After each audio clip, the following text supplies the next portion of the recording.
Criminal ಅಂತ ಯಾರ ಮುಖದ ಮೇಲೂ ಬರೆದಿರೋದಿಲ್ಲ. ಪ್ರತಿಯೊಂದು ಕ್ರೈಮ್ ಹಿಂದೆನೂ ಅನಾಮಿಕರ ಕೈವಾಡ ಇರೋದಿಲ್ಲ. ಕ್ರೈಮ್ ಹೆಚ್ಚಾಗಿ ನಡೆಯೋದು ಆಪ್ತರಿಂದಲೇ. ಸುನಾಮಿ ಕೂಡ ಹೇಳದೆ ಕೇಳದೆ ಬರೋದಿಲ್ಲ. ಆದರೆ ನಾವು ಸ್ವಲ್ಪ ಅಲರ್ಟ್ ಆಗಿದ್ರೆ ಎಷ್ಟೋ ಅನಾಹುತಗಳನ್ನ ತಪ್ಪಿಸ್ಬೋದು.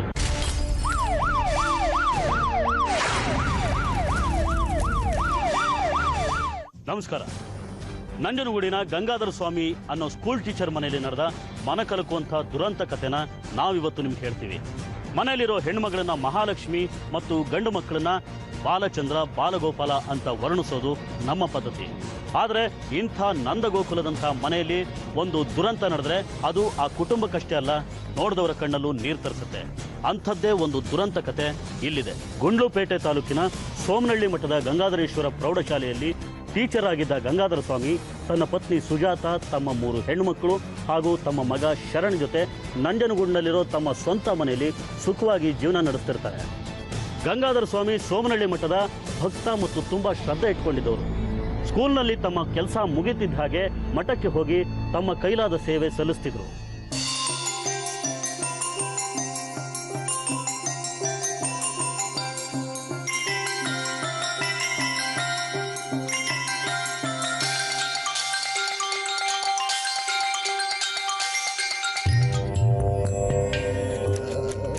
ಶ್ರೀ ಸಿದ್ಧಲಿಂಗೇಶ್ವರ ಮಹಾಸಂಸ್ಥಾನ ಸೋಮನಹಳ್ಳಿ.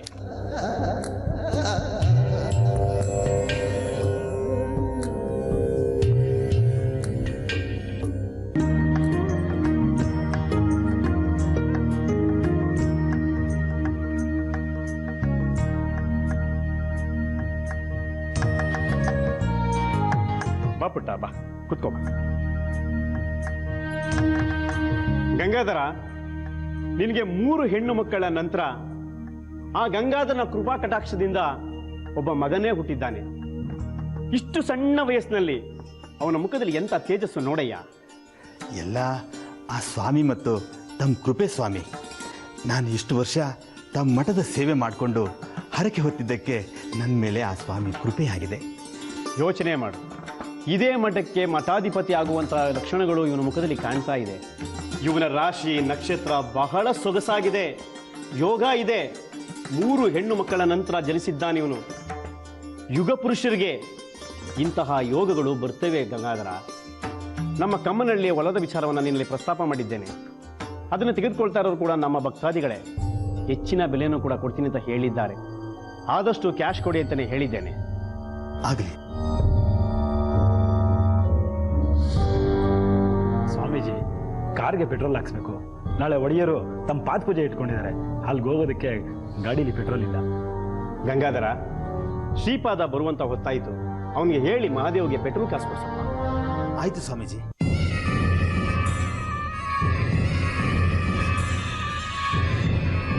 ಸ್ವಾಮೀಜಿ, ನಾವಿನ್ ಬರ್ತೀವಿ. ದೀರ್ಘಾಯುಷ್ಮಾನ್ ಬಾ.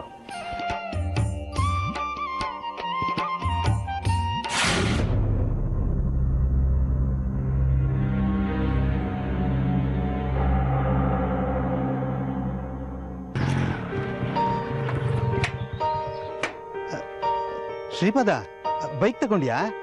ಸೆಕೆಂಡ್ ಹ್ಯಾಂಡಾ? ಇಲ್ಲ ಸರ್, ಇದು ನಂದಲ್ಲ, ಸುಮ್ಮನೆ ಟ್ರಯಲ್ಗಂತ ತಗೊಂಡಿದ್ದು. ಸದ್ಯಕ್ಕೆ ಈ ಬೈಕ್ ತಗೊಳ್ತೀನಿ ಸರ್.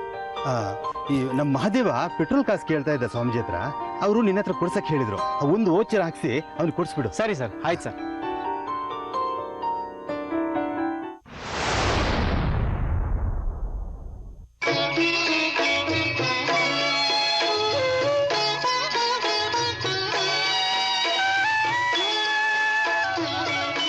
ಬನ್ನಿ ಸ್ವಾಮೀಜಿ.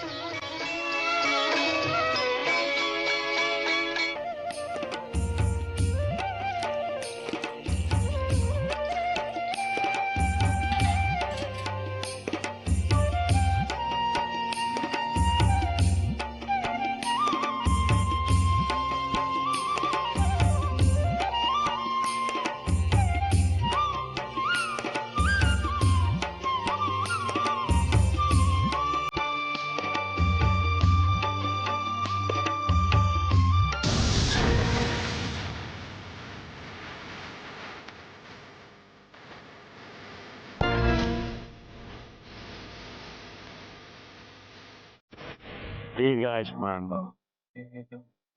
ಚಿರಂಜೀವಿಯಾಗಿ ಬಾಳ್ಕ. ಶರಣ್ ಪಾಪ ಇಲ್ಲಿ ಬಾ ಕೂತ್ಕೋ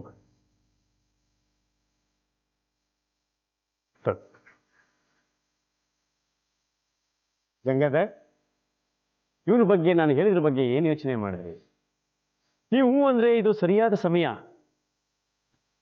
ನಮ್ಮ ಗುರುಕುಲಕ್ಕೆ ಸೇರಿಸಿ ಅಲ್ಲಿ ಎಲ್ಲ ವಿದ್ಯೆಗಳನ್ನ ಕಲಿಸ್ಬೋದು. ನೋಡೋಣ ಸ್ವಾಮೀಜಿ.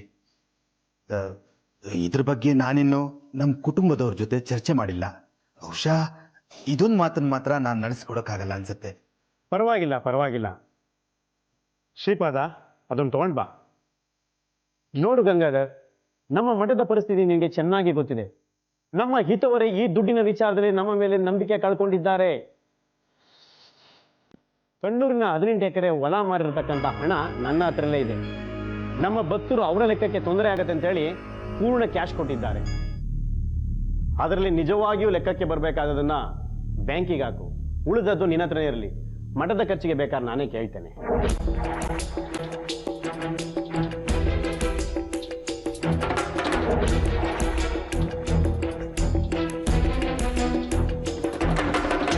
ನಮಗೊಬ್ಬ ನಂಬಿಕಸ್ಥ ಡ್ರೈವರ್ ಬೇಕಾಗಿದೆ. ಮಹಾದೇವ ಅವನ ಜಮೀನು ನಂಜನಗೂಡಿನ ಹತ್ರ ಇದೆಯಂತೆ. ಅದನ್ನ ನೋಡ್ಕೊಳ್ಳಿಕ್ಕೆ ಯಾರೂ ಇಲ್ಲ, ಕೆಲಸ ಬಿಡ್ತೀನಿ ಅಂತ ಹೇಳ್ತಾ ಇದ್ದ. ಸರಿ, ನಮ್ಮ ಸ್ನೇಹಿತರ ಮನೆಯಲ್ಲಿ ಕೆಲಸ ಮಾಡ್ತಿದ್ದ ಒಬ್ಬ ಒಳ್ಳೆ ಡ್ರೈವರ್ ಇದ್ದಾನೆ. ನಾನವನ್ನ ಬರೋ ವಾರ ತಮ್ಮ ಜೊತೆ ಮಾತಾಡಕ್ಕೆ ಹೇಳ್ತೀನಿ.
ನೋಡಿ, ಚೆನ್ನಾಗಿದ್ಯಾ? ನೀನೇನ್ ಮಾಡ್ತಿದ್ದೀಯ ಇಲ್ಲಿ?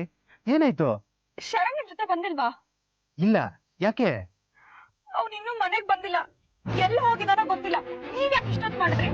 ತಗೋ, ಇದನ್ನ ಒಳಗಡೆ ಇಡು. ಶರಣ್ ಸೈಕಲ್ ಬೇಕು ಅಂತ ಹೇಳಿದ್ನಲ್ಲ, ಅದನ್ನ ತಗೊಂಬರಕ್ಕೆ ಹೋಗಿದ್ದೆ. ಅದೇ ಲೇಟ್ ಆಯ್ತು. ಶರಣ್ ಮನೆಗ್ ಬಂದಿಲ್ಲ ಅಂತ ನನ್ಗೊಂದು ಫೋನ್ ಮಾಡಿ ಹೇಳುತ್ತಾನೆ. ನಾನ್ ಅನ್ಕೊಂಡ ನಿಮ್ ಜೊತೆ ಮಠಕ್ ಬಂದಿದ್ದಾನೆ ಅಂತ. ಇರ್ಲಿ ಬಿಡು, ಅವ್ನು ಎಲ್ಲೋ ಸ್ಕೂಲಲ್ಲಿ ಆಟ ಆಡ್ಕೊಂಡಿರ್ಬೇಕು, ಇಲ್ಲ ಮಾದೇವನ್ ಜೊತೆ ಕಾರಲ್ಲಿ ಸುತ್ತಾಡ್ಕೊಂಡಿರ್ಬೇಕು. ಆ ಮಾದೇವನ್ಗೆ ಫೋನ್ ಮಾಡಿ ಅವ್ನ್ ಎಷ್ಟು ಸರಿ ಹೇಳಿದೀನಿ, ನಮ್ಗೆ ಹೇಳ್ದೆ ಸುತ್ತಾಡಕ್ಕೆ ಎಲ್ಲೂ ಕರ್ಕೊಂಡು ಹೋಗ್ಬೇಡ ಅಂತ. ಸರಿ ಬಿಡು, ನಾನು ಮಹಾದೇವನ್ಗೆ ಫೋನ್ ಮಾಡಿ ಹೇಳ್ತೀನಿ.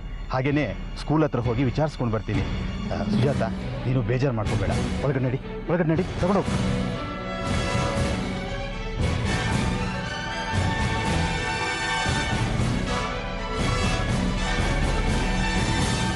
ಇಲ್ಲ ಅಣ್ಣ, ಅವನ ಜೊತೆ ಬಂದಿಲ್ಲ. ಅಯ್ಯೋ ಇಲ್ಲ ಅಣ್ಣ, ನಾನು ಹೊಲ್ದ ಹತ್ರ ಬಂದಿದ್ದೆ. ಇದಕ್ಕಿದ್ದಾಗೆ ಮಳೆ ಬಂದ್ಬಿಡ್ತು. ಅಯ್ಯೋ ಪಾಪ, ನಾನು ಅಲ್ಲಿದ್ದಿದ್ರೆ ನಿಮ್ ಜೊತೆ ಹುಡ್ಕೋಕ್ ಬರ್ತಿದ್ದೆ. ಅಣ್ಣ, ನಾಳೆ ಬರ್ತೀನಣ್ಣ.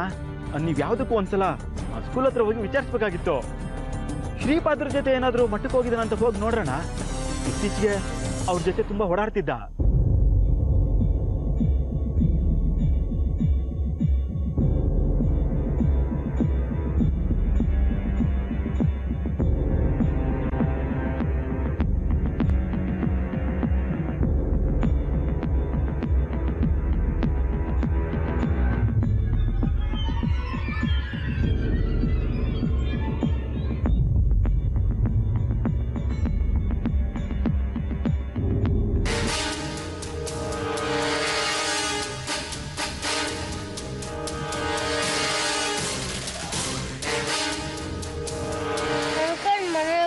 ಅಪ್ಪ ಕಾಯ್ತಾ ಇರ್ತಾರೆ. ಕತ್ಲಾಗ್ತಾ ಇದೆ.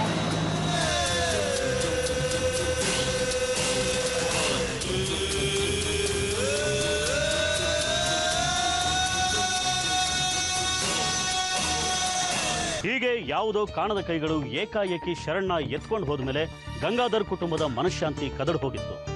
ಶರಣ್ ಕಾಣೆ ಆಗಿರೋದಕ್ಕೆ ಏನು ಕಾರಣ ಅಂತ ಯಾರಿಗೂ ಗೊತ್ತಿರಲಿಲ್ಲ. ಗಂಗಾಧರ್ ದಂಪತಿಗೆ 3 ಹೆಣ್ಣು ಮಕ್ಕಳಾದ ಮೇಲೆ ಶರಣ್ ಹುಟ್ಟಿದ್ದು. ಇದು ಗಂಗಾಧರೇಶ್ವರ ಸ್ವಾಮಿಯ ಕೃಪೆ ಅಂತಾನೆ ಆ ಕುಟುಂಬ ನಂಬ್ಕೊಂಡಿತ್ತು. ಹಾಗಾಗಿ ಶರಣ್ ಮೇಲೆ ವಿಶೇಷವಾದ ಪ್ರೀತಿ ಮಮತೆ ಇಟ್ಟಿದ್ರು. ಶರಣ್ ಕಾಣೆಯಾದ ರಾತ್ರಿ ಗಂಗಾಧರ್ ಮನೆಯಲ್ಲಿ ಯಾರೂ ಮಲಗೋದಿಲ್ಲ. ರಾತ್ರಿ ಎಲ್ಲ ಕಾದ್ರೂ ಪ್ರಯೋಜನ ಆಗೋದಿಲ್ಲ. ಯಾರೋ ಪರಿಚಿತರೇ ಕರ್ಕೊಂಡು ಹೋಗಿರ್ಬೋದು ಅಂತ ಗಂಗಾಧರ್ ಎಲ್ಲ ಆತ್ಮೀಯರಿಗೂ ಫೋನ್ ಮಾಡಿ ವಿಚಾರಿಸ್ತಾರೆ. ಹಾಗೆ ಮಠದ ಸ್ವಾಮೀಜಿಗೆ ಕೂಡ ಶರಣ್ ಮೇಲೆ ವಿಶೇಷವಾದ ಪ್ರೀತಿ ಇರುತ್ತೆ.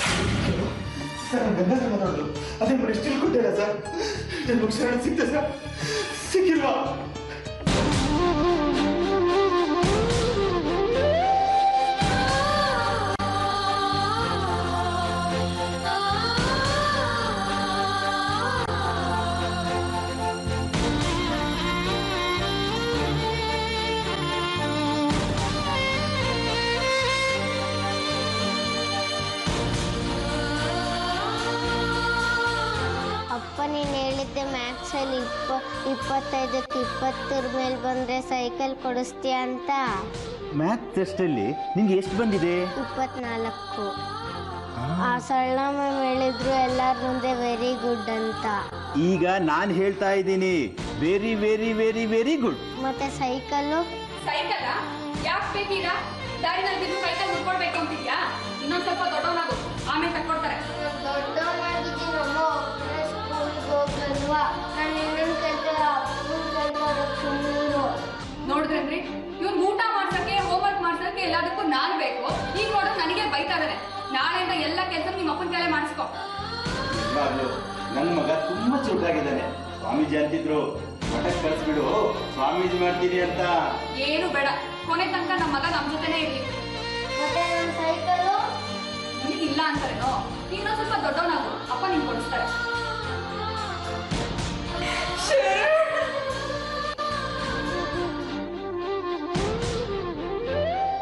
ಒಂದ್ ವೇಳೆ ಹಣಕ್ಕೋಸ್ಕರ ಯಾರಾದ್ರೂ ಶರಣ್ನ ಕಿಡ್ನಾಪ್ ಮಾಡಿದ್ರೆ ತಮಗೆ ಫೋನ್ ಮಾಡಿ ಹಣ ಕೇಳಬೇಕಾಗಿತ್ತು. ಆದ್ರೆ ಯಾರು ಆ ರೀತಿ ಕೇಳದೆ ಇರೋದ್ರಿಂದ ಶರಣ್ ದಾರಿ ತಪ್ಪಿ ಎಲ್ಲೋ ಹೋಗಿದ್ದಾನೆ ಮತ್ತು ಯಾವತ್ತಾದ್ರೂ ಒಂದಿನ ವಾಪಸ್ ಬಂದೇ ಬರ್ತಾನೆ ಅಂತ ಗಂಗಾಧರ್ ಕುಟುಂಬದವರು ನಂಬ್ಕೊಂಡಿರ್ತಾರೆ. ಈ ಮಧ್ಯೆ ಶರಣ್ನ ನಿಧಿ ಕಳ್ರಿ ಯಾರೋ ಬಲಿ ಕೊಡೋದಕ್ಕೆ ಅಪಹರಿಸ್ಕೊಂಡು ಹೋಗಿದ್ದಾರೆ ಅನ್ನೋ ಸುದ್ದಿ ಹರಿದಾಡುತ್ತೆ. ಈ ಬಗ್ಗೆನೂ ಸಾಕಷ್ಟು ತಲೆ ಕೆಡಿಸ್ಕೊಂಡ ಪೊಲೀಸರು ಅನುಮಾನಿತರನ್ನ ಕರೆದು ವಿಚಾರಿಸ್ತಾರೆ. ಆದ್ರೆ ಅದರಿಂದ ಯಾವ ಪ್ರಯೋಜನನೂ ಆಗೋದಿಲ್ಲ.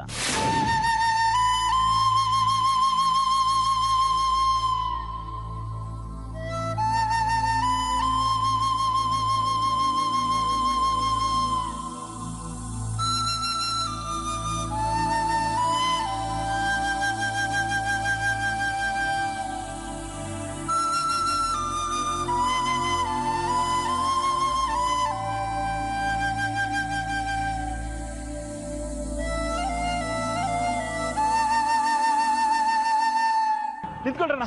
ಮಾದೇವ್, ಶರಣ್ ಎಲ್ಲಾದ್ರೂ ಸಿಕ್ಕಿದ್ದೇನಣ್ಣ? ಇಲ್ಲಣ್ಣ, ಎಲ್ಲ ಕಡೆ ಹುಡ್ಕಾಡ್ದೆ, ಎಲ್ಲೂ ಸಿಗ್ತಾ ಇಲ್ಲ. ನಿನ್ಗೆ? ನಾನು ಎಲ್ಲ ಕಡೆ ಹುಡುಕಂದಣ್ಣ, ಎಲ್ಲರನ್ನು ಕೇಳಿದೆ, ಯಾರು ನೋಡಿಲ್ಲ ಅಂತಿದ್ದಾರೆ. ಯಾರಾದರೂ ಕಿಡ್ನಾಪ್ ಮಾಡ್ಕೊಂಡ್ರೋ ಏನೋ? ನನಗಂತೂ ತುಂಬ ಚಿಂತೆ ಆಗ್ತಾ ಇದೆ ಅಣ್ಣ. ಮೊನ್ನೆ ತಾನೇ ನನ್ನ ಕಾರಲ್ಲಿ ಚೆನ್ನಾಗಿ ಆಡ್ಕೊಂಡಿದ್ನಣ್ಣ.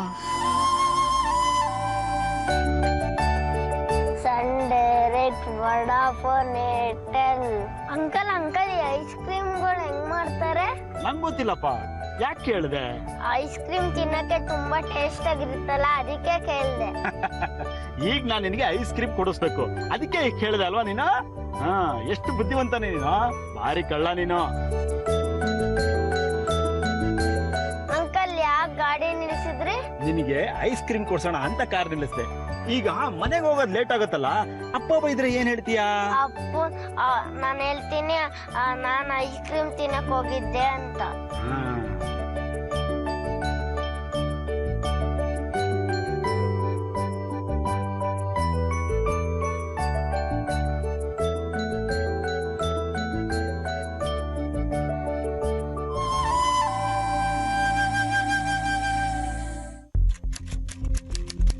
ನೀವೇನು ಯೋಚನೆ ಮಾಡಬೇಡಿ ಗಂಗಾಧರ್, ನಿಮ್ಮ ಹುಡುಗ ಎಲ್ಲೂ ಹೋಗಿರೋದಲ್ಲ, ನಾನು ವಿಚಾರಣೆ ಮಾಡ್ತೀನಿ. ನಿಮ್ಮ ಹುಡುಗನ ಫೋಟೋ ಡೀಟೇಲ್ಸ್ ಎಲ್ಲ ಕೊಟ್ಟು ಹೋಗಿ. ಹುಡುಗನ ಫೋಟೋ ಡೀಟೇಲ್ಸ್ ಎಲ್ಲ ಕಂಪ್ಲೇಂಟ್ ಜೊತೆಗೆ ಕೊಟ್ಟಿದ್ದೀವಿ ಸರ್. ನಾವು ಎಲ್ಲ ಕಡೆ ಹುಡುಕಾಡಿದ್ವಿ. ಶಾಲೆಗೆ ಹೋಗಿ ಕೇಳಿದರೆ ಯಾರೋ ಅಂಕಲ್ ಬಂದು ಕರ್ಕೊಂಡು ಹೋದ್ರು ಅಂತ ಮಕ್ಕಳು ಹೇಳ್ತಾರೆ. ಯಾರ ಜೊತೆ ಹೋದ ಅಂತಲೇ ಗೊತ್ತಾಗ್ತಿಲ್ಲ. ಅಂಕಲ್ ಅಂಕಲ್ ಅಂದ್ರೆ ಯಾರು? ನಿಮ್ಮ ಹುಡುಗ ಯಾರ ಜೊತೆ ಹೋಗಿರೋಕ್ಕೆ ಸಾಧ್ಯ? ಅದೇ ಯಾರು ಅಂತಲೇ ಗೊತ್ತಾಗ್ತಿಲ್ಲ. ಇವರು ಮಹಾದೇವ್ ಅಂತ, ಮೊದಲು ಮಠದ ಸ್ವಾಮೀಜಿ ಡ್ರೈವರ್ ಆಗಿದ್ದವರು. ಇವ್ರ ಜೊತೆನೂ ಹೊರಗಡೆ ಹೋಗ್ತಿದ್ದ. ಮಠದಲ್ಲಿ ಬೇರೆಯವ್ರ ಜೊತೆನೂ ಅವನು ತುಂಬ ಸಲಿಗೆಯಿಂದ ಇದ್ದ. ಅವ್ರ ಜೊತೆನೂ ಹೊರಗಡೆ ಹೋಗ್ತಿದ್ದ. ಮಿಸ್ಟರ್ ಮಹಾದೇವ್, ನಿನ್ನೆ ನೀವೆಲ್ಲಿದ್ರಿ?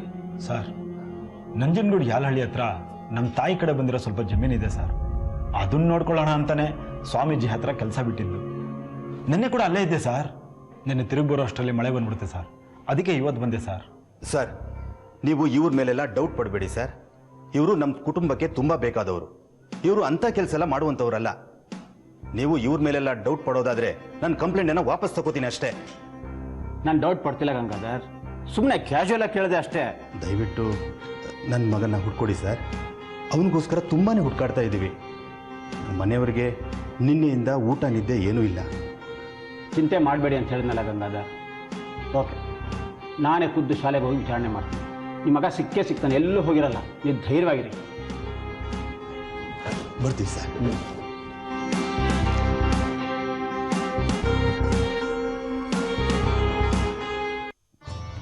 ಶ್ರೀಪಾದ, ಸ್ವಾಮೀಜಿ, ಉತ್ಸವದ ಕಾರ್ಯಗಳೆಲ್ಲ ಹೇಗೆ ನಡೆದಿದೆಯಪ್ಪ? ಇನ್ನೂ ಏನೇನು ಕಾರ್ಯಗಳು ಬಾಕಿ ಉಳಿದಿವೆ? ಬರುವಂಥ ಭಕ್ತಾದಿಗಳಿಗೆ ಯಾವುದೇ ರೀತಿಯಾದ ತೊಂದರೆಗಳಾಗಬಾರ್ದು. ಕೆಲವು ಕೆಲಸಗಳನ್ನು ಗಂಗಾಧರ್ ಸರ್ಗೆ ವಹಿಸಿದ್ವಿ. ಅವರು ಈ ಕಡೆ ಬಂದಿಲ್ಲ ಸ್ವಾಮೀಜಿ. ಅವ್ರ ಕೆಲಸಗಳು ಮಾತ್ರ ಬಾಕಿ ಇವೆ.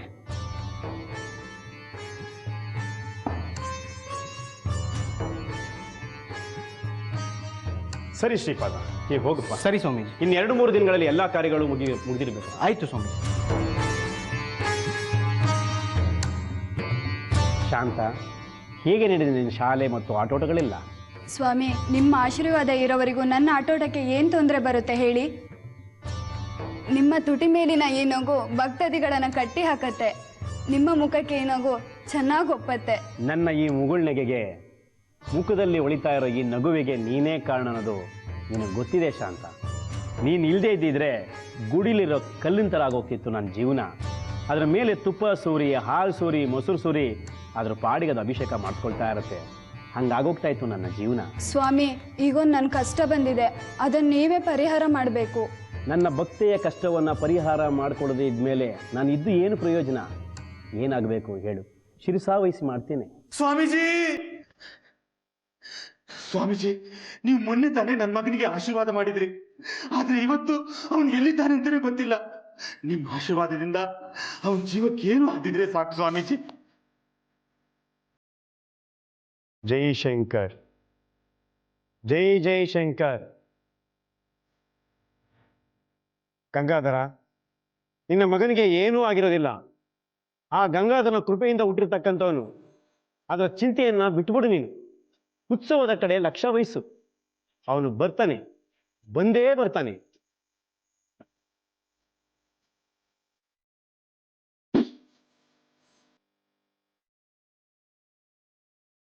ಜೈ ಶಂಕರ. ಸ್ವಾಮೀಜಿ, ಆ ಹುಡುಗನ ಕೇಸಲ್ಲಿ ಪದೇ ಪದೇ ನನ್ನ ಪೊಲೀಸವರು ಕರೆದು ವಿಚಾರಿಸ್ತಾ ಇದ್ದಾರೆ. ನಾನಾದ್ರೂ ಏನ್ ಮಾಡಿದ್ದೀನಿ? ಇದಕ್ಕೆ ನೀವೇ ಒಂದ್ಸಲಿ ಪೊಲೀಸ್ನವ್ರಿಗೆ ಹೇಳಬಾರ್ದಾ? ಏನೂ ಆಗೋದಿಲ್ಲ ಮಗು, ಏನೂ ಆಗೋದಿಲ್ಲ ನಿನಗೆ. ತುಟಿ 2 ಮಾಡದೆ ಸುಮ್ಮನಿದ್ದು ಬಿಡು, ಅದಕ್ಕದೇ ಸರಿ ಹೋಗ್ತದೆ.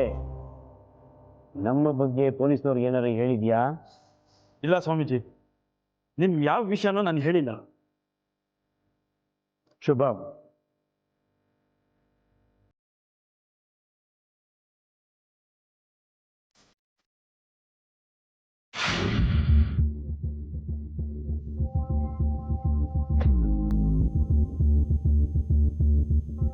ಏನ್ ಸರ್ ಬರಕ್ಕೆ ಹೇಳಿದ್ರೆ?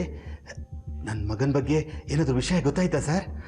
ಬನ್ನಿ ಗಂಗಾಧರ್ ಅವರೇ, ಈ ಬ್ಯಾಗು ನಿಮ್ಮ ಮಗಂದ ಅಲ್ವಾ? ನೋಡಿ ಹೇಳಿ.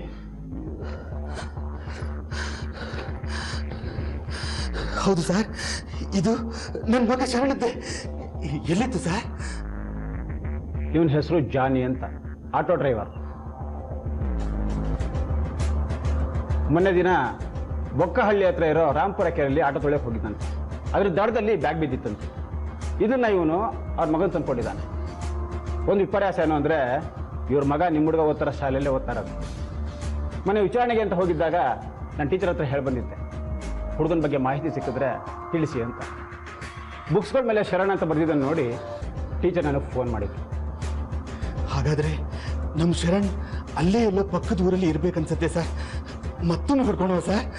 ನಾವು ಅದೇ ಕೆಲಸ ಮಾಡ್ತಾ ಇದ್ದೀವಿ. ಆ ಕೆರೆ ಸುತ್ತಮುತ್ತ ಇರೋ ಹಳ್ಳಿಗಳಲ್ಲಿ ಹುಡುಕ್ತಾ ಇದ್ದೀವಿ. ಪೋಸ್ಟ್ಗಳನ್ನೂ ಅಂಟಿಸಿದ್ದೀವಿ. ಯಾರಾದರೂ ಗೊತ್ತಾದರೆ ತಿಳಿಸ್ತಾರೆ ಬಿಡಿ.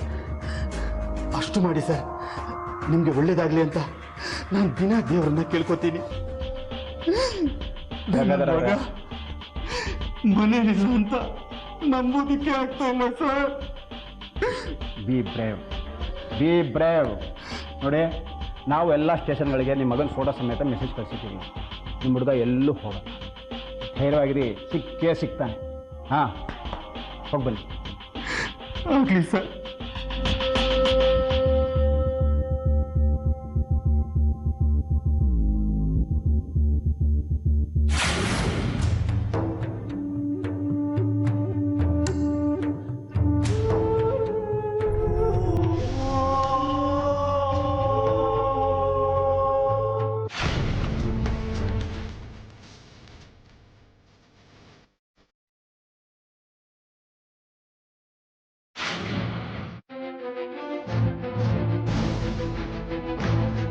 ಇನ್ಸ್ಪೆಕ್ಟರ್, ನೀವು ಮತ್ತೆ ನಮ್ಮ ಮಹಾದೇವನ್ನ ಕರೆದು ವಿಚಾರಿಸಿದ್ರಂತೆ? ಹೌದು ಸರ್, ನಾವು ತನಿಖೆ ಮಾಡ್ತಾ ಇದ್ದೀವಿ. ಅದರಲ್ಲಿ ಮಹಾದೇವ ಅಷ್ಟೇ ಅಲ್ಲ, ನಿಮ್ಮನ್ನು ಕರೆಸಿ ವಿಚಾರಣೆ ಮಾಡಬಹುದು. ಸರಿ, ನಾವು ಅವನ್ನ ಕರೆಸಿ ವಿಚಾರಣೆ ಮಾಡ್ತಿರೋದು ನಿಮ್ಗೆ ಗೊತ್ತಾಯ್ತು? ಅವನೇ ಹೇಳ್ದ, ನಿಮ್ಮ ಮಗ ಕಾಣೆಯಾಗಿದ್ದಕ್ಕೆ ಪೊಲೀಸ್ನವರು ನನ್ನ ಹಿಂದೆ ಬಿದ್ದಿದ್ದಾರೆ ಅಂತ ಗೋಳಾಡ್ತಿದ್ದಾನೆ. ಅಷ್ಟಕ್ಕೂ ಅವನು ನಮ್ಮ ಫ್ಯಾಮಿಲಿ ಫ್ರೆಂಡು. ಅವನ ಬಗ್ಗೆ ನಮ್ಗೆಲ್ಲ ಗೊತ್ತು. ಅವನೇ ಕಿಡ್ನಾಪ್ ಮಾಡಿದ್ರು ಅವನು ನಮ್ಗೆ ಗೊತ್ತಿಲ್ಲದ ಜಾಗದಲ್ಲಿ ಬಚ್ಚಿರೋದಕ್ಕೆ ಸಾಧ್ಯನೇ ಇಲ್ಲ. ಓಕೆ ಗಂಗಾಧರ್, ಬಿಡಿ. ನಿಮಗೆ ಯಾರ ಮೇಲಾದ್ರೂ ಅನುಮಾನ ಇದ್ರೆ ಹೇಳಿ, ಅವ್ರನ್ನೇ ಕರೆಸಿ ವಿಚಾರಣೆ ಮಾಡ್ತೀವಿ. ಯಾರ ಮೇಲೆ ಅಂತ ಅನುಮಾನ ಪಡ್ಲಿ ಸರ್? ನನ್ನ ಮಗನಿಗೆ ಎಲ್ಲರೂ ಪರಿಚಯದವರು, ಎಲ್ಲರ ಜೊತೆನೂ ಹೋಗ್ತಾನೆ. ಯಾರನ್ನ ಅಂತ ಅನುಮಾನಿಸಿ ಅವಮಾನಿಸೋದು? ಮಿಸ್ಟರ್ ಗಂಗಾಧರ್, ನೀವು ಹೀಗೆ ಹೇಳಿದ್ರೆ ತನಿಖೆ ಮುಂದಕ್ಕೆ ಹೋಗಲ್ಲ. ಅಲ್ಲ ರೀ, ನಿಮ್ಮ ಪರಿಚಯದವ್ರನ್ನ ಕರ್ಕೊಂಡು ಮುಂದೆ ವಿಚಾರಣೆ ಮಾಡೋಣ ಅಂದ್ರೆ ನೀವು ಕೋಆಪರೇಟ್ ಮಾಡ್ತಿಲ್ವಲ್ಲ, ಯಾಕೆ? ಸರ್, ನೀವೇನೇ ತನಿಖೆ ಮಾಡಿ, ಆದ್ರೆ ನನ್ನ ಮಗನ ಹೆಸರಲ್ಲಿ ಮಹಾದೇವನ್ನೇ ಆಗ್ಲಿ ಮಠದ ಯಾರನ್ನೇ ಆಗ್ಲಿ ಅವಮಾನಿಸಬೇಡಿ. ನಾನು ನಿಮ್ಮನ್ನ ಇಷ್ಟೇ ಕೇಳ್ಕೊಳ್ಳೋದು. ನೀವೇನಾದ್ರೂ ವಿಚಾರಿಸಿದ್ರೆ ನಾನು ಮೊದಲೇ ಹೇಳಿದಾಗೆ ಕಂಪ್ಲೇಂಟ್ ಅನ್ನ ವಾಪಸ್ ತಗೋತೀನಿ ಅಷ್ಟೇ.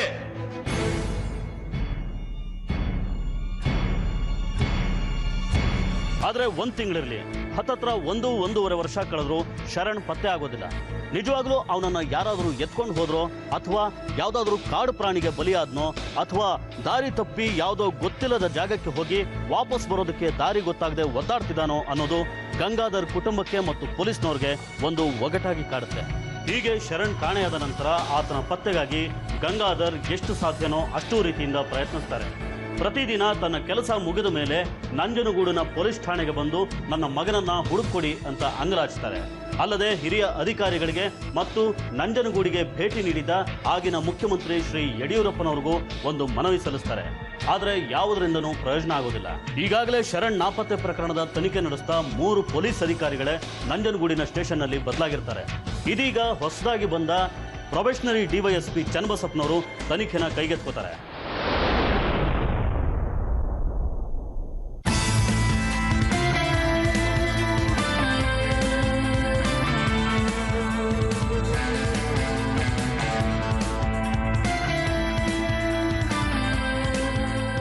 ನಮಸ್ಕಾರ ಇನ್ಸ್ಪೆಕ್ಟರ್. ನಮಸ್ಕಾರ, ಕೂತ್ಕೊಳ್ಳಿ. ಹೇಳಿ ಸರ್, 1.5 ವರ್ಷದ ಹಿಂದೆ ನನ್ನ ಮಗ ಶಾಲೆಗೆ ಹೋದನು ವಾಪಸ್ ಬರಲಿಲ್ಲ. ನಾನಂತೂ ದಿನ ಇಲ್ಲಿಗೆ ಬರೋದು, ಆಫೀಸರ್ನ ಕೇಳೋದು, ಅಳ್ತಾ ವಾಪಸ್ ಹೋಗೋದು, ಇದೇ ಕತೆ. ನೀವು ಹೊಸದಾಗಿ ಬಂದಿದ್ದೀರಿ, ನೀವಾದರೂ ನನ್ನ ಮಗನ್ನ ಹುಡುಕ್ಲೇಬೇಕು. ಸರಿ, ಏನ್ರಿ ಇವ್ರ ಕೇಸು? ಎಲ್ಲಿದೆ ಫೈಲು?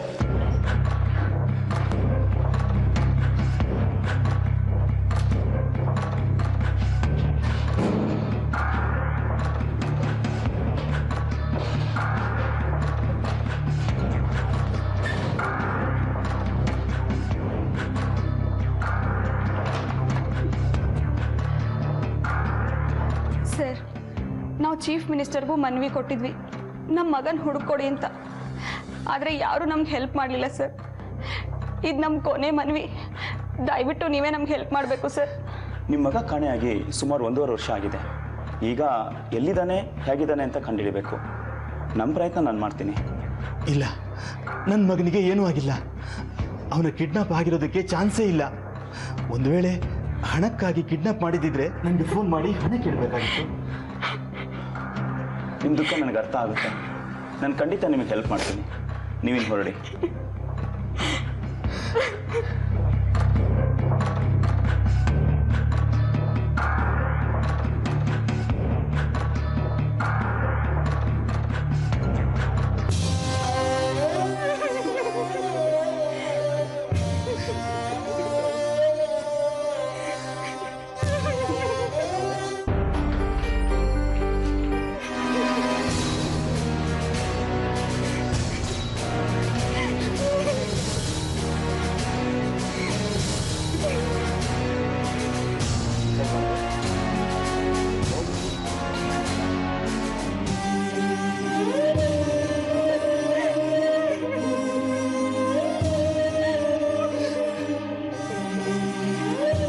ಪ್ರಭಾಕರ್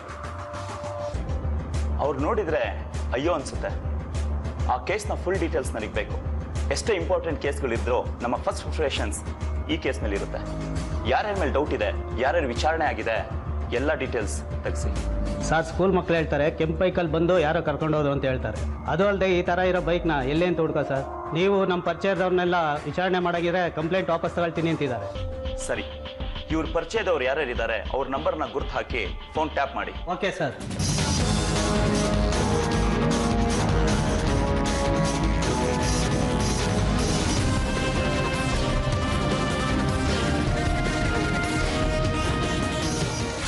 ಹಲೋ, ಯಾರು? ನಿಮ್ಮಪ್ಪ.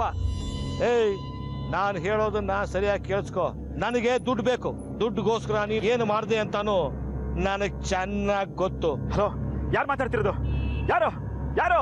ಮತ್ತೆ ಫೋನ್ ಮಾಡ್ತೀನಿ. ಅಲ್ಲಿವರೆಗೂ ಆರಾಮಾಗಿರು. ಯಾರು ಇವನು? ಯಾರು ಇವನು? ಫೋನ್ ಮಾಡ್ದವನು ಯಾರು? ಹಲೋ, 1 ವರ್ಷದಿಂದ ಮಾಡಬಾರ್ದು ಕೆಲಸ ಮಾಡಿ ತಪ್ಸ್ಕೊಂಬೋಣ ಅಂತಿದ್ಯಾ?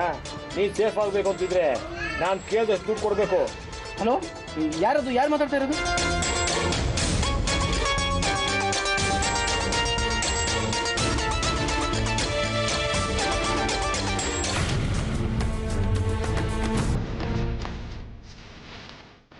ಬೈಕ್ ಡೀಟೇಲ್ಸ್ ಬೇಕು ಅಂತ ಹೇಳಿದ್ನಲ್ಲ, ಬಂತ ಅದು?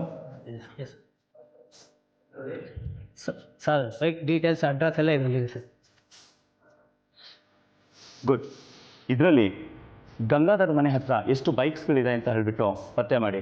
ಹಾಗೆಯೇ ಅವ್ರ ಪರಿಚಯದವರ ಹೆಸರು ಇದರಲ್ಲಿದೆಯಾ ಅಂತ ನೋಡಿ. ಇದೆ ಸರ್, ಇದು ಗಂಗಾಧರ್ ಫ್ಯಾಮಿಲಿ ಅವ್ರಿಗೆ ಕ್ಲೋಸ್ ಆಗಿರೋದು. ಇವರು ಮಠದಲ್ಲಿ ಕೆಲಸ ಮಾಡ್ತಾರೆ. ಇದೇ ಮಠಕ್ಕೆ ಗಂಗಾಧರ್ ಅವರು ಯಾವಾಗಲೂ ಅವ್ರ ಮಗನ ಕರ್ಕೊಂಡು ಹೋಗ್ತಾ ಇದ್ರು. ಶರಣ್ ಕೂಡ ಇವ್ರ ಜೊತೆ ತುಂಬ ಚೆನ್ನಾಗಿ ಹೊಂದ್ಕೊಂಡಿದ್ದ ಸರ್. ಯಾಕೆ ವಿಚಾರಿಸ್ಲಿಲ್ಲ? ಸರ್, ಮೊದಲೇ ಹೇಳ್ದಂಗೆ ಗಂಗಾಧರು ಮಠದಲ್ಲಿರೋರನ್ನ ವಿಚಾರಣೆ ಮಾಡೋಕ್ಕೆ ಅಡ್ಡಿಪಡಿಸ್ತಾ ಇದ್ರು. ನಾವು 1-2 ಸಾರಿ ಕರೆದು ವಿಚಾರಿಸು, ಆದರೂ ಏನೂ ವಿಷಯ ಗೊತ್ತಾಗಿಲ್ಲ. ಸರಿ, ಇವನ್ನ ಹೇಳ್ಕೊಂಡು ಬನ್ನಿ. ಆದರೆ ವಿಷಯ ಗಂಗಾಧರಿಗೆ ಗೊತ್ತಾಗೋದು ಬೇಡ. ಸರಿ ಸರ್. ಹಲೋ, 1.5 ವರ್ಷಗಳ ಹಿಂದೆ ನೀನು ಏನು ಮಾಡಿದೆ ಅಂತ ನೆನಪಿಗೆ ಬಂತಾ? ಹೌದು, ನಾನೇ ಮಾಡಿದ್ದು. ನಾನೇನು ಮಾಡಿದೆ ಅಂತ ಹೇಳ್ತೀನಿ.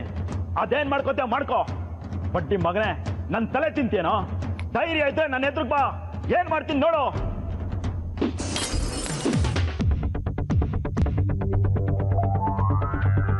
K01 R7825 ಈ ಬೈಕ್ ನಿಂದೆ ತಾನೆ?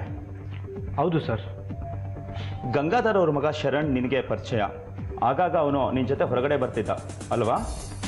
ಹೌದು ಸರ್, ಅವನು ನನ್ನ ಜೊತೆ ಐಸ್ ಕ್ರೀಮ್ ತಿನ್ನೋಕೆ ಅಂತ ಯಾವಾಗಲೂ ಬರ್ತಿದ್ದ ಸರ್. ಹಾಗೇನೆ ನಿಮ್ಮ ಸ್ವಾಮೀಜಿ ಶರಣನ್ನ ತಮ್ಮ ಮಠಕ್ಕೆ ಸೇರಿಸ್ಕೊಳ್ಳೋದಕ್ಕೋ ಏನೋ ಪ್ಲಾನ್ ಮಾಡ್ತಾ ಇದ್ರಂತೆ. ಅದರ ಬಗ್ಗೆ ನಿಮ್ಮ ಮಠದ ಭಕ್ತೆ ಶಾಂತ ಜೊತೆ ಚರ್ಚೆ ಕೂಡ ಮಾಡಿದ್ದಾರೆ. ಹೌದು ಸರ್, ಈ ವಿಷಯ ತುಂಬ ಸೀಕ್ರೆಟ್ ಆಗಿಟ್ಟಿದ್ರು. ಆದರೆ ನಂಗೆ ಹೇಗೋ ಗೊತ್ತಾಯಿತು. ಈ ಶರಣನ ಮಠಕ್ಕೆ ಸೇರಿಸ್ಕೊಳ್ಳೋದ್ರ ಬಗ್ಗೆ ತುಂಬ ವಿಷಯಗಳೇನು ಗೊತ್ತಿಲ್ಲ ಸರ್ ನನಗೆ. ಹೌದೌದು, ನಿಂಗೇನು ಗೊತ್ತಿಲ್ಲ.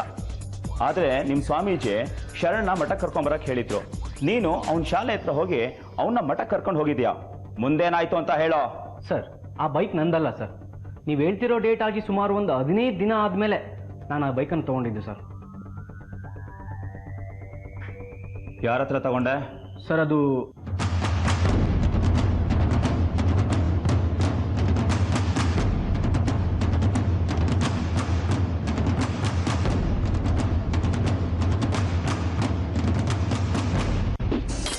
ಸ್ವಾಮೀಜಿ, ನಮ್ಮ ವಿಷಯ ಹೊರಗಡೆ ಲೀಕ್ ಆಗಿದೆ ಅನ್ಸತ್ತೆ. ಆ ಚಿಕ್ಕ ಹುಡುಗನ ಕೇಸ್ನಿಂದಲೇ ಇಷ್ಟೆಲ್ಲ ಆಗಿರೋದು. ಅವನು ಕೂಡ ನನಗೆ ಫೋನ್ ಮಾಡಿ ಪೊಲೀಸ್ನವರು ನನ್ನ ಹಿಂದೆ ಬಿದ್ದಿದ್ದಾರೆ, ನನ್ನನ್ನು ಕಾಪಾಡಿ ಕಾಪಾಡಿ ಅಂತ ತಲೆ ತಿಂತಿದ್ದಾನೆ. ಈ ವಿಚಾರ ಪತ್ರಿಕೆಯವ್ರಿಗೆ, ಮೀಡಿಯಾದವ್ರಿಗೆ ಗೊತ್ತಾದರೆ ನಮ್ಮ ಮರ್ಯಾದೆ 3 ಕಾಸಿಗೆ ಹರಾಜಾಗುತ್ತೆ.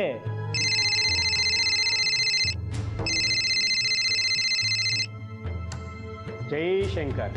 ಸ್ವಾಮಿ, ಪೊಲೀಸ್ ಅವರು ನನ್ನ ಹಿಂದೆ ಬಿದ್ದಿದ್ದಾರೆ. ನೀವು ನನ್ಗೆ ಹೆಲ್ಪ್ ಮಾಡದೇ ಇದ್ರೆ ನಿಮ್ಮೆಲ್ಲ ವಿಷಯ ಹೊರಗೆ ಬರುತ್ತೆ. ಮುಂದಿನದಕ್ಕೆಲ್ಲ ನೀವೇ ಜವಾಬ್ದಾರರು. ಹಾಗೆಲ್ಲ ಮಾತನಾಡಬೇಡ ನೀನು. ನನ್ನ ಶಿಷ್ಯ ನೀನು. ಶಿಷ್ಯನಾಗಿ ನನ್ನ ಹತ್ರ ಕೆಲಸಕ್ಕೆ ಇಟ್ಕೊಂಡಿದ್ದ ಮಾಡಿದ ಮೊದಲನೇ ತಪ್ಪು ನಾನು. ಇಂಥ ಒಂದು ಸಣ್ಣ ಸೀಕ್ರೆಟ್ ಅನ್ನ ನಿನ್ನ ಹೊಟ್ಟೆ ಒಳಗೆ ಇಟ್ಕೊಳಕ್ಕಾಗೋದಿಲ್ವಾ? ಹೊಟ್ಟೆಲಿ ಇಟ್ಕೋಬೇಕೋ ತಲೆಯಲ್ಲಿ ಇಟ್ಕೋಬೇಕೋ ಯೋಚಿಸ್ ನೋಡ್ತೀನಿ. ನೀವು ನಿಮ್ ಪ್ರಭಾವ ಬೀರಿ ಪೊಲೀಸವರಿಂದ ನನ್ನನ್ನು ಬಚಾವ್ ಮಾಡಿ. ಈ ಸೀಕ್ರೆಟ್ನ 3ನೇವ್ರಿಗೆ ಬಿಟ್ಕೊಟ್ಟಿದ್ದೆ ತಪ್ಪಾಯ್ತು ನೋಡು.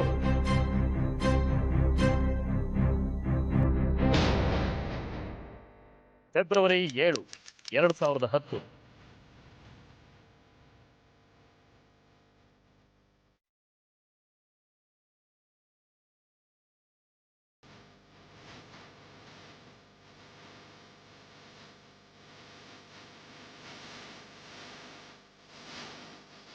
ಏನು ಸರ್, ಇಷ್ಟು ಬೇಗ ನಮ್ಮನ್ನು ಕರೆಸಿದ್ರಿ? ನಮ್ಮ ಮಗನ ಬಗ್ಗೆ ಏನಾದರೂ ಗೊತ್ತಾಯ್ತಾ? ಸಾರಿ ಗಂಗಾಧರ್, ನಿಮ್ಮ ಮಗನ ಕರೆಸ್ಲಿಕ್ಕೆ ಆಗಲಿಲ್ಲ. ಆದರೆ ಕಿಡ್ನಾಪರ್ ಸಿಕ್ಕಾಕೊಂಡಿದ್ದಾನೆ. ನಮ್ಮ ಮಗನ್ನ ಕಿಡ್ನಾಪ್ ಮಾಡಿದಾರ? ಯಾರು ಕಿಡ್ನಾಪ್ ಮಾಡಿದ್ದು? ಯಾವಾಗ ಕಳಿಸ್ತಾನಂತೆ ಮಗನ? ಹೇಳಿ ಸರ್, ಯಾರು ಕಿಡ್ನಾಪ್ ಮಾಡಿದ್ದು? ಬನ್ನಿ ತೋರಿಸ್ತೀನಿ.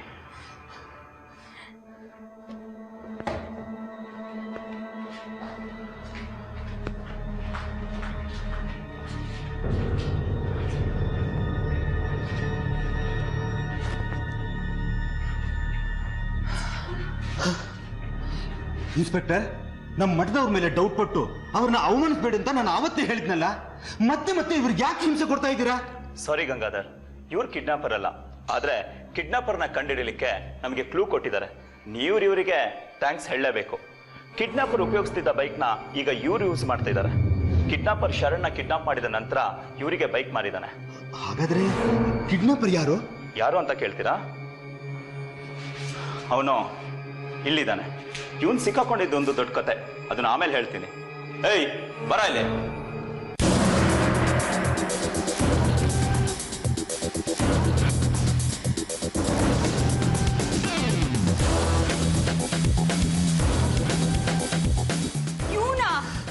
ಇವನು ನಮ್ಮ ಮಗನ ಕಿಡ್ನಾಪ್ ಮಾಡೋದಕ್ಕೆ ಸಾಧ್ಯನೇ ಇಲ್ಲ ಸರ್. ಇದೇ ತಪ್ಪನ್ನ ನೀವು ನಿಮ್ಮ ಮಗ ಕಿಡ್ನಾಪ್ ಆಗಿರೋ ಮೊದಲನೇ ದಿನ ಮಾಡಿದ್ರಿ ಗಂಗಾಧರ್. ಇಲ್ಲ ಅಂದಿದ್ರೆ ಅವತ್ತೇ ಇವನು ಅರೆಸ್ಟ್ ಆಗಿರ್ತಿತ್ತು. ಇವನ್ನ ಟ್ರ್ಯಾಪ್ ಮಾಡಬೇಕು ಅಂತಾನೆ ನಮ್ಮ ಕಡೆ ಜನ ಅವ್ನು ಫಾಲೋ ಮಾಡ್ತಾ ಇದ್ರು, ಹಗಲೆಲ್ಲ ಫೋನ್ ಮಾಡ್ತಾ ಇದ್ರು. ತಪ್ಪು ಮಾಡಿರೋ ಮನುಷ್ಯ ಮತ್ತೆ ಮತ್ತೆ ತಪ್ಪು ಮಾಡ್ತಾನೆ ಅನ್ನೋದು ನನ್ನ ನಂಬಿಕೆ. ಕೊನೆಗೂ ತಾಳ್ಮೆ ಕಳ್ಕೊಂಡ ನಿಜನ್ ಬಾಯ್ಬಿಟ್ಟ ನನ್ನ ಮಗ. ಇವನ್ನ ಫಾಲೋ ಮಾಡ್ತಿದ್ದು ಪೊಲೀಸರು ಅನ್ನೋದು ಚೂರು ಕೂಡ ಅವನಿಗೆ ಸುಳ್ಳು ಸಿಗ್ಲಿಲ್ಲ. ಹೌದೇನೋ ನನ್ನ ಶರಣ್ಣ ನೀನ್ ಕಿಡ್ನಾಪ್ ಮಾಡಿದ್ಯಾ? ಯಾಕೆ ಕಿಡ್ನಾಪ್ ಮಾಡಿದ್ಯೋ? ಏಯ್ ಅದೇನಾಯ್ತು ಅಂತ ಹೇಳ. ತಪ್ಪಾಗೋಯ್ತಣ್ಣ, ನಾನೇ ಮಾಡಿದ್ದು, ನಾನೇ ಕಿಡ್ನಾಪ್ ಮಾಡಿದ್ದು. ಎಲ್ಲ ದುಡ್ಗೋಸ್ಕರ ನಾನೇ ಕಿಡ್ನಾಪ್ ಮಾಡಿದ್ರಣ್ಣ. ನನಗೆ ಕ್ಷಮಿಸ್ಬಿಡ್ರಣ್ಣ, ತಪ್ಪಾಯ್ತು.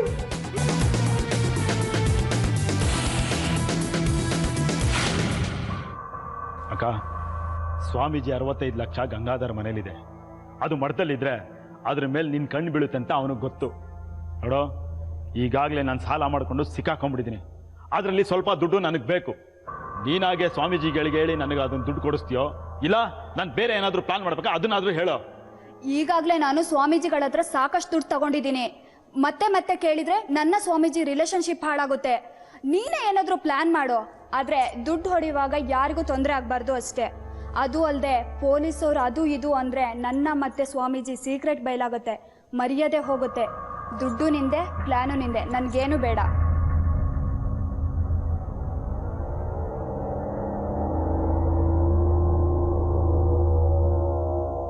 ನವಯುವಕರಾಗಿದ್ದ ಸ್ವಾಮೀಜಿ ಮತ್ತು ಶಾಂತ ಮಧ್ಯೆ ಒಂದು ಆಕರ್ಷಣೆ ಇದೆ ಅಂತ ಸುದ್ದಿ ಆಗಿತ್ತು. ಇದಕ್ಕೆ ಸರಿಯಾಗಿ ಶಾಂತ ಸ್ವಾಮೀಜಿನ ಭೇಟಿ ಮಾಡೋದಕ್ಕೆ ವಾರಕ್ಕೆ 2 ಸಲನಾದರೂ ಬರ್ತಾ ಇದ್ದಿದ್ದು ಅವರಿವರ ಬಾಯಿಗೆ ಆಹಾರ ಆಗಿತ್ತು. ಸ್ವಾಮೀಜಿಯ ಆಪ್ತೆಯಾಗಿದ್ದ ಶಾಂತಾಳ ತಮ್ಮನೇ ಮಹದೇವ್ ಈ ಹಿಂದೆ ಸ್ವಾಮೀಜಿಯ ಡ್ರೈವರ್ ಆಗಿದ್ಕೊಂಡು ಸ್ವಾಮೀಜಿಯ ಎಲ್ಲ ರಹಸ್ಯಗಳನ್ನ ತಿಳ್ಕೊಂಡಿರ್ತಾನೆ. ಹಾಗೆ ಅಕ್ಕ ಮತ್ತು ತಮ್ಮ ಇಬ್ಬರೂ ಸೇರಿ ಸ್ವಾಮೀಜಿಯಿಂದ ಸಾಕಷ್ಟು ಹಣನೂ ಪಡೆದಿರ್ತಾರೆ. ಹಾಗಾಗಿ ಹೊಲ ಮಾರಿದ 65 ಲಕ್ಷ ರೂಪಾಯಿಗಳನ್ನ ಸ್ವಾಮೀಜಿ ಯಾರ ಕೈಗೂ ಸಿಗದ ಹಾಗೆ ಗಂಗಾಧರ್ ಮನೇಲಿ ಇಟ್ಟಿರ್ತಾರೆ. ಮಠದಲ್ಲೇ ಈ ದುಡ್ಡಿದ್ದಿದ್ರೆ ಹೇಗಾದ್ರೂ ಮಾಡಿ ಲಪ್ಟಾಯಿಸ್ಬೋದು ಅಂತ ಹೊಂಚಾಕಿತ ಮಹದೇವನ್ಗೆ ನಿರಾಶೆ ಆಗುತ್ತೆ. ಹೀಗೆ ಗಂಗಾಧರ್ ಹತ್ರ ಇರೋ ಹಣನ ಲಪ್ಟಾಯಿಸೋದಕ್ಕೆ ಮಹದೇವ್ ಒಂದು ಸಂಚು ರೂಪಿಸ್ತಾನೆ. ಅದೇ ಶರಣ್ ಕಿಡ್ನಾಪ್. ಶರಣ್ನ ಕಿಡ್ನಾಪ್ ಮಾಡಿ ಗಂಗಾಧರ್ ಹತ್ರ ಹಣ ಕೇಳಿದ್ರೆ ಮಗನ ಮೇಲಿರೋ ಪ್ರೀತಿಯಿಂದ ಗಂಗಾಧರ್ ಮಠದ ಹಣನೇ ಕೊಡ್ತಾನೆ ಅಂತ ಮಹದೇವ್ ಈ ಪ್ಲಾನ್ ಮಾಡ್ತಾನೆ. ಆದ್ರೆ ಈ ಪ್ಲಾನ್ ನಲ್ಲಿ ಶಾಂತಕುಮಾರಿ ಮತ್ತು ಸ್ವಾಮೀಜಿ ಮುಗ್ಧರಾಗಿರ್ತಾರೆ.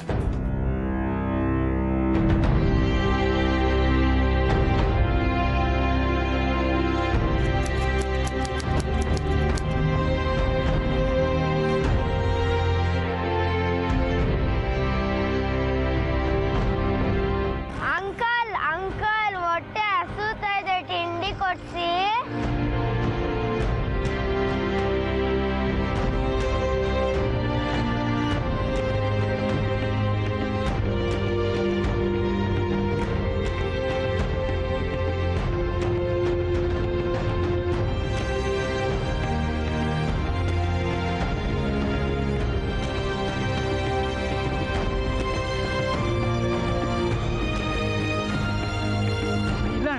ಅವ್ನು ನನ್ನ ಜೊತೆ ಬಂದಿಲ್ಲ. ಅಯ್ಯೋ ಇಲ್ಲ ಅಣ್ಣ, ನಾನು ಹೊಲ್ದ ಹತ್ರ ಬಂದಿದ್ದೆ. ಇದಕ್ಕಾಗೆ ಮಳೆ ಬಂದ್ಬಿಡ್ತು. ಅಯ್ಯೋ ಇಲ್ಲ ಅಂದಿದ್ರೆ ನಾನು ನಿಮ್ಮ ಜೊತೆ ಹುಡುಕಕ್ಕೆ ಬರ್ತಾ ಇದ್ದೆ. ಅಣ್ಣ ನಾಳೆ ಬರ್ತೀನಣ್ಣ. ಅಣ್ಣ ಸ್ಕೂಲ್ ಹತ್ರ ಹೋಗಿ ಒಂದ್ಸಲ ವಿಚಾರಿಸ್ಬೇಕಾಗಿತ್ತು. ಇಲ್ಲ ಶ್ರೀಪಾದ್ ಅವ್ರ ಜೊತೆ ಏನಾದರೂ ಮಟ್ಟಕ್ಕೆ ಹೋಗಿದ್ರೆ ನೋಡ್ರಣ್ಣ. ಇತ್ತೀಚೆಗೆ ಅವ್ರ ಜೊತೆ ತುಂಬ ಓಡಾಡ್ತಾ ಇದ್ದ.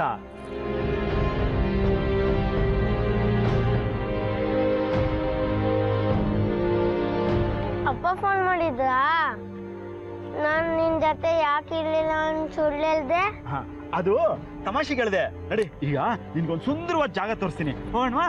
ಬೇಡ, ಅಪ್ಪ ಕಾಯ್ತಾ ಇರ್ತಾರೆ ಮನೆಯಲ್ಲಿ. ಆಟ ಮಾಡಬಾರ್ದು ಕಣ. ಅಲ್ವಾ ಕರ್ಕೊಂಡು ಹೋಗ್ತೀನಿ, ಆ ಜಾಗ ತೋರ್ಸ್ಬಿಟ್ಟು ಆಮೇಲೆ ಕರ್ಕೊಂಡು ಹೋಗ್ತೀನಿ, ಆಯ್ತಾ?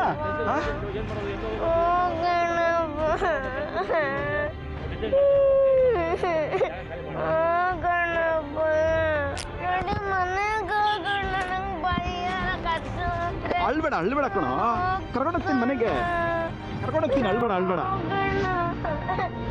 ಅಪ್ಪ ಕಾಯ್ತಾ ಇರ್ತಾರೆ.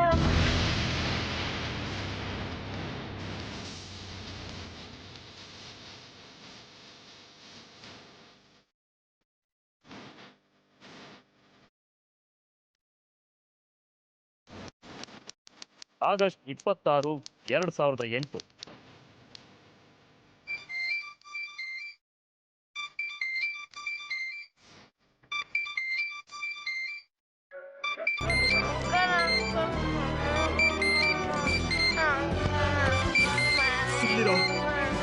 ಸುಂದಿರೋ ಏನ್ ಮಾಡಿ ಇವಾಗ?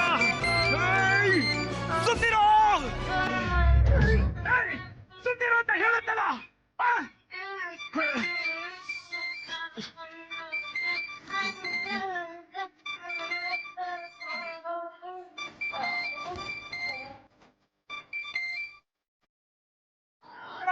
ಅವನ ಜೊತೆ ಇಲ್ಲ ಅಣ್ಣ. ಅಯ್ಯೋ ಅಣ್ಣ, ದೇವರಣೆಗೂ ನನ್ನ ಜೊತೆ ಇಲ್ಲ ಅಣ್ಣ, ನಾನು ಹೇಳುತ್ತಲ್ಲ ಅಣ್ಣ. ಅಣ್ಣ ನನ್ನ ಜೊತೆ ಇಲ್ಲ ಅಣ್ಣ, ಇಷ್ಟೊತ್ತು ನನ್ನ ಜೊತೆ ಇಲ್ಲ ಅಣ್ಣ.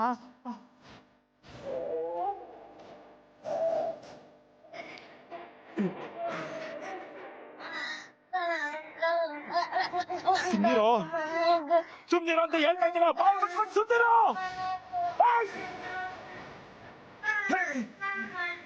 ಸುಂದಿರೋ ಹೋಗಾಡ್ಬೇಡ, ನನ್ನ ಟೆನ್ಷನ್ ಆಗ್ತದೆ. ಸುಂದಿರೋ ಅಯ್ಯೋ ಸುಂದಿರೋ ಸುಂದಿರೋ ಅಂತ ಹೇಳ್ತಾ ಇದ್ದೀರಲ್ಲ.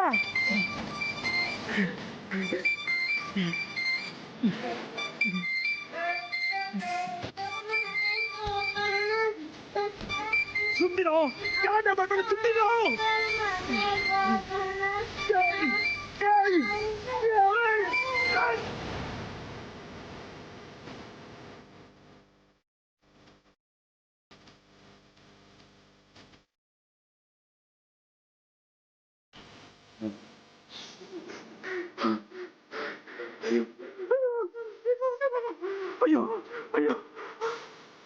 ಮಗುನ ಚುತ್ತಲ್ಲ ನಾನು ಏನ್ ಮಾಡ್ದೆ? ಅಯ್ಯೋ ಅಯ್ಯೋ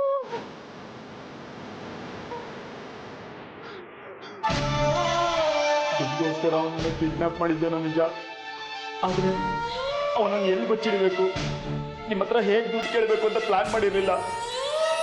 ಕೊನೆಗೆ ನಿಮ್ ವಿಷಯ ಎಲ್ಲ ಗೊತ್ತಾಗುತ್ತೆ ಅಂತ ಅವನನ್ನ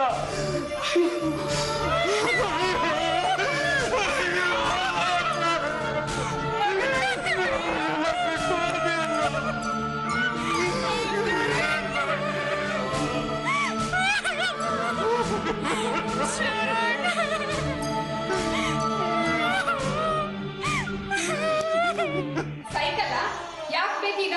ದಾರಿನಲ್ಲಿ ಬಿದ್ದು ಕೈಕಾಲು ಮುಟ್ಕೊಳ್ಬೇಕು ಅಂತಿದ್ಯಾ? ಇನ್ನೊಂದ್ ಸ್ವಲ್ಪ ದೊಡ್ಡವನಾಗು, ಆಮೇಲೆ ಕಟ್ಕೊಡ್ತಾರೆ. ದೊಡ್ಡವನಾಗಿದ್ದೀನಿ, ಅಮ್ಮ ಒಬ್ಬರೇ ಸ್ಕೂಲ್ಗೆ ಹೋಗಲ್ವಾ? ನಾನು ಇನ್ನೊಂದು ಕೇಳ್ತಾರೆ, ಅಪ್ಪನ ಕೇಳ್ತಾರೆ, ಸುಮ್ಮನಿರು.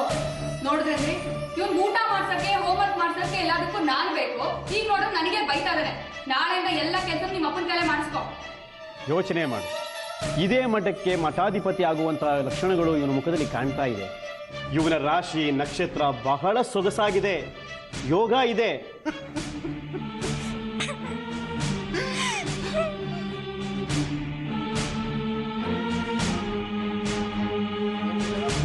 ಅಂಕಲ್ ಅಂಕಲ್ ತುಂಬಾ ಹಸುವಾಗ್ತಾ ಇದೆ, ತಿನ್ನಕ್ಕೇನಾದ್ರೂ ಕೊಡ್ಸಿ.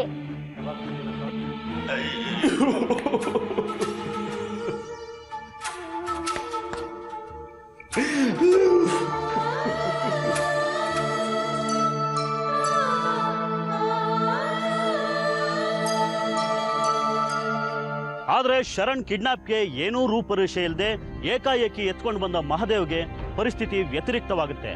ಪದೇ ಪದೇ ಗಂಗಾಧರಿಂದ ಫೋನ್ ಬರೋದಕ್ಕೆ ಶುರು ಆದ ಮೇಲೆ ತಾನೆಲ್ಲಿ ಸಿಕ್ಕಿಬೀಳ್ತೀನೋ ಅಂತ ಬೇರೆ ದಾರಿ ಕಾಣದೆ ನಿರ್ದಾಕ್ಷಿಣ್ಯವಾಗಿ ಶರಣ್ನ ತುಂಬಿರೋ ಕೆರೆಗೆ ತಳ್ಳಿಬಿಡ್ತಾನೆ. ಶರಣ್ ಕಿಡ್ನಾಪ್ ಆಗಿ 1 ಗಂಟೆಯೊಳಗೆ ಮಹಾದೇವನ ಕ್ರೂರ ಕೈಗಳಲ್ಲಿ ಅಸುನೀಗ್ತಾನೆ. ಮೈಸೂರು ಕಡೆಯ ಸ್ವಾಮೀಜಿಯ ಭವಿಷ್ಯ ಸುಳ್ಳಾಗಿರುತ್ತೆ. ನಮ್ಮ ನಡುವೆ ಹಣ ಮತ್ತು ಕಾಮಕ್ಕೋಸ್ಕರ ಹಸುಗೂಸುಗಳನ್ನು ಬಿಡದೆ ಕಾಡೋ ರಾಕ್ಷಸರಿದ್ದಾರೆ. ನಮ್ಮ ಪರಿಚಿತರೆಲ್ಲರೂ ಒಳ್ಳೆಯವರಾಗಿರೋದಿಲ್ಲ. ಹಾಗಾಗಿ ನಮ್ಮ ಮಕ್ಕಳನ್ನ ಹೊರಗಿನ ಜನರಿಗೆ ಪರಿಚಯ ಮಾಡಿಕೊಡುವಾಗ ಅವ್ರ ಜೊತೆ ಬೆರೆಯೋದಕ್ಕೆ ಬಿಡುವಾಗ ಸ್ವಲ್ಪ ಜಾಗ್ರತೆ ವಹಿಸಿ ಅಂತ ಹೇಳ್ತಾ ಇವತ್ತಿನ ಸಂಚಿಕೆನ ಇಲ್ಲಿಗೆ ಮುಗಿಸ್ತಾ ಇದ್ದೀವಿ. ಮುಂದಿನ ಸಂಚಿಕೆಯಲ್ಲಿ ಮತ್ತೊಂದು ವಿಭಿನ್ನ ಕುತೂಹಲಕಾರಿ ಸತ್ಯಕಥೆಯೊಂದಿಗೆ ಮತ್ತೆ ನಿಮ್ಮ ಮುಂದೆ ಬರ್ತೀವಿ. ನಾವು ಕತೆ ಹೇಳ್ತೀವಿ, ನೀವೆಚ್ಚರವಾಗಿರಿ.